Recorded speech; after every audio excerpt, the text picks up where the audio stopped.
Hello YouTube, it's Caelin from Draft Studios here, and I have a cool video for you guys. I'm going to be talking about the Canon 50mm 1.8 lens, also known as the Nifty 50, about its pros, cons, and many uses that you may have for this.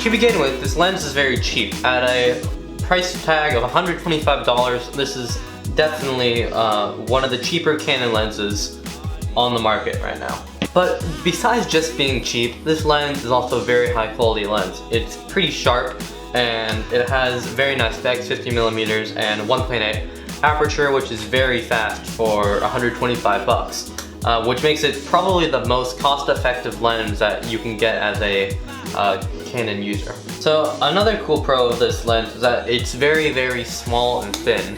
As you can see here, it's much smaller than your 18 to 35 kit lens right here, and is much faster than 18 to 35, and in my opinion, a much better lens.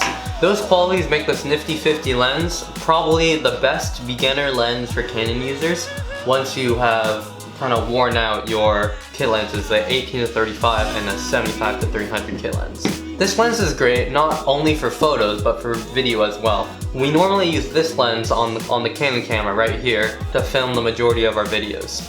Right now, however, I'm using the Canon with a 18 to 135 lens, and then a Sony Handycam, which I'm looking at right now. That's you, and that one is like a crappy Handycam. That's what I used to film all my old stuff on my old channel.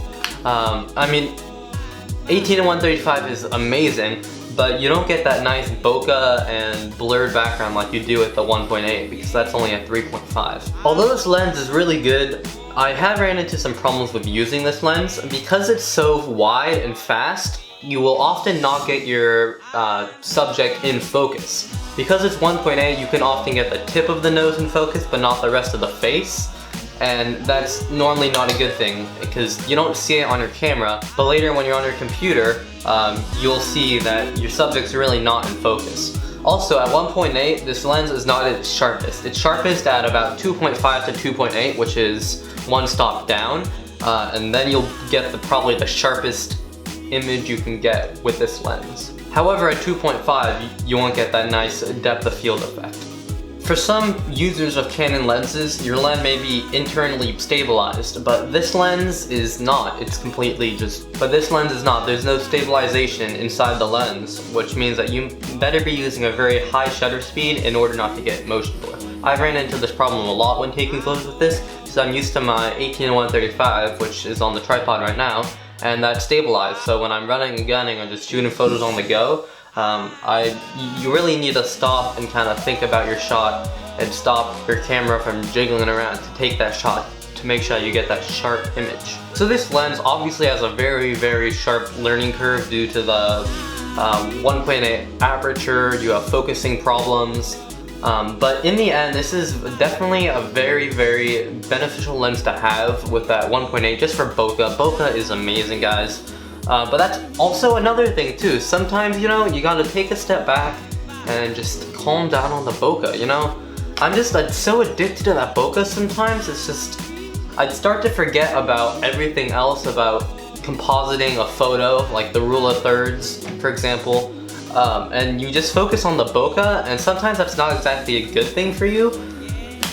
Because all your photos will look more or less the same, and you really don't want that. You want to have a wide variety, which means you don't want to be using this lens all the time.